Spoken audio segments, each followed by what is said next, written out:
বাংলাদেশের চট্টগ্রামে ইসকন নেতা চিন্ময় কৃষ্ণ দাসের গ্রেপ্তারের পর ঘটে গেল অশান্তি ও একটি মর্মান্তিক ঘটনা। তার মুক্তির দাবিতে বিক্ষোভ চলাকালীন সহিংসতায় প্রাণ হারান আইনজীবী সাইফুল ইসলাম আলিফ।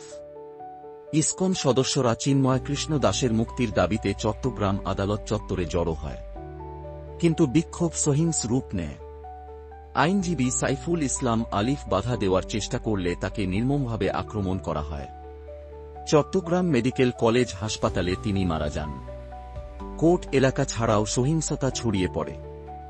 বিক্ষোভকারীরা দোকানপাট, মসজিদ এবং যানবাহন ভাঙচুর করে। সংঘর্ষে পুলিশের পাশাপাশি 200 জনের বেশি আহত হয়।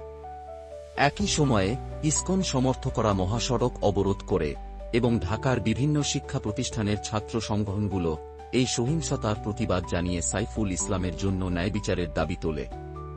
তদন্ত চলমান রয়েছে এবং সুশীল সমাজ ও আইনজীবী সংগঠনগুলো এই সহিংসতার জন্য দায়ীদের কঠোর শাস্তি চেয়েছে।